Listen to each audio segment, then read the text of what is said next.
Hello, this is Mr. Gecko the Gecko. Today I'm going to make a care video for leopard geckos. I've researched for about a year now, and I wanted to make this care video which I hope will help you. So today I'm going to tell you what supplies you need, how to clean the cages, and how to bathe your leopard geckos. Let's start with the supplies. For the supplies, you're going to need a 10-gallon aquarium for 2 leopard geckos. As you can see, that's a 10-gallon, and backgrounds are optional. That provides your leopard gecko security because it's not looking all over the place. It feels at home. It feels in a confined space. They like small spaces. You need an under tank heater. That's the most important thing. Belly heat helps them digest food better and prevent impaction. Lamp is optional. It depends if you live in a cold place or hot place. If you live in a hot place, it's really optional and it might overheat your tank. But I live in Florida, which is about average, so I went ahead and got one.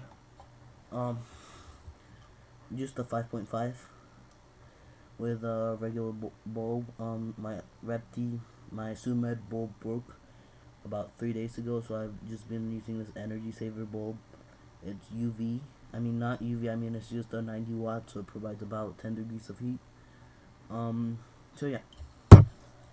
You also need a repti carpet, better for yearlings, which means leopard geckos from hatchlings to 1-year-old. Maybe even better throughout their whole life. It's not as pretty as sand, but it prevents your leopard gecko from dying. Leopard Gecko Help has a really good example video of what can happen to your leopard gecko.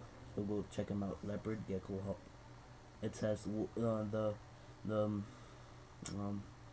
risk of leopard gecko impaction, something like that. So yeah, here's the repti carpet, 10-gallon. Brown is better because they are a desert animal. Well, not desert, maybe grassland and desert land animal from Iran, I think. You also need hides.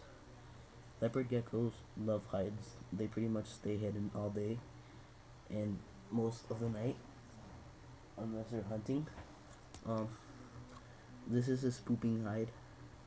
He goes in here to poop. That's the only thing he uses it for.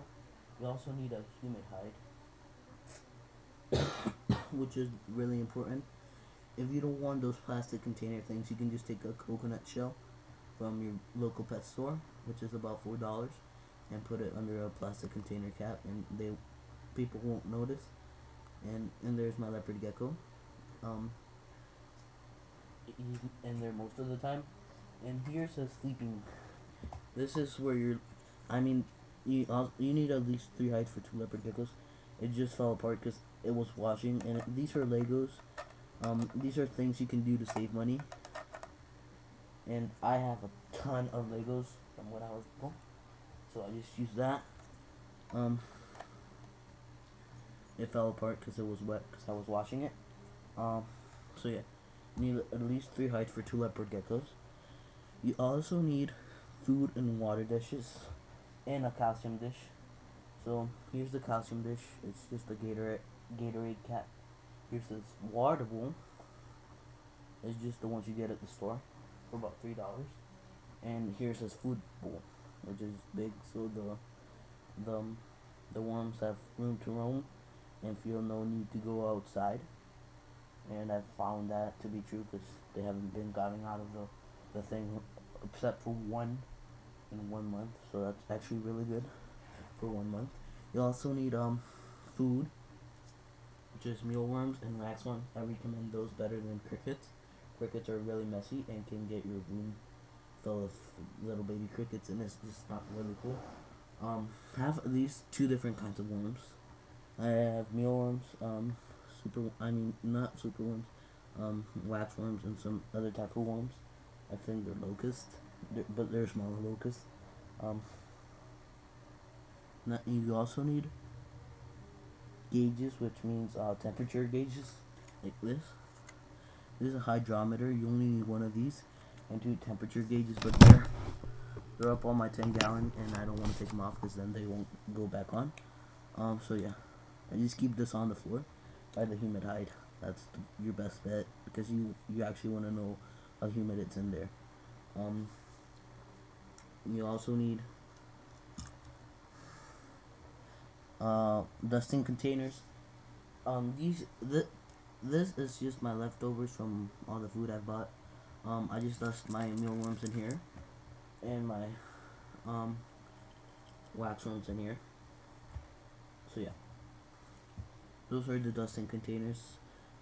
Tweezers are optional. I actually bought myself a pair, but this is mainly if you're feeding your leopard geckos. If you're feeding them crickets, yeah. They don't have to be long. That really doesn't matter. Calcium. That's pretty much the most important thing. If you're using a UV light, you don't need. Try to get something that doesn't have D3 because that can cause them to have too much calcium and actually grow bones out of their skin. Alright, so yeah. You also need, and this is Lucas, it's pretty good. It's a pretty big box and it's only $6. You also need a book is optional. You can just get it off the internet. And Germex is really important. This is for you to keep you safe and not to have any diseases. You also need a paper towel roll. That's very important. A spraying cup. This is to put in your humid hide and spray it. And you also need water, a water container. Keep bottled water in there and let it sit for 24 hours, and that should get rid of all the chlorine and stuff. You also need a extra container, so when you're cleaning out your cage, you can put your leopard gecko in. That's a pretty big container I keep. So that's good. I don't need a cap because they're not gonna climb up. So yeah, that's all the supplies you need. Now I'm gonna show you how to set up a leopard gecko tank in part 2. So, bye guys.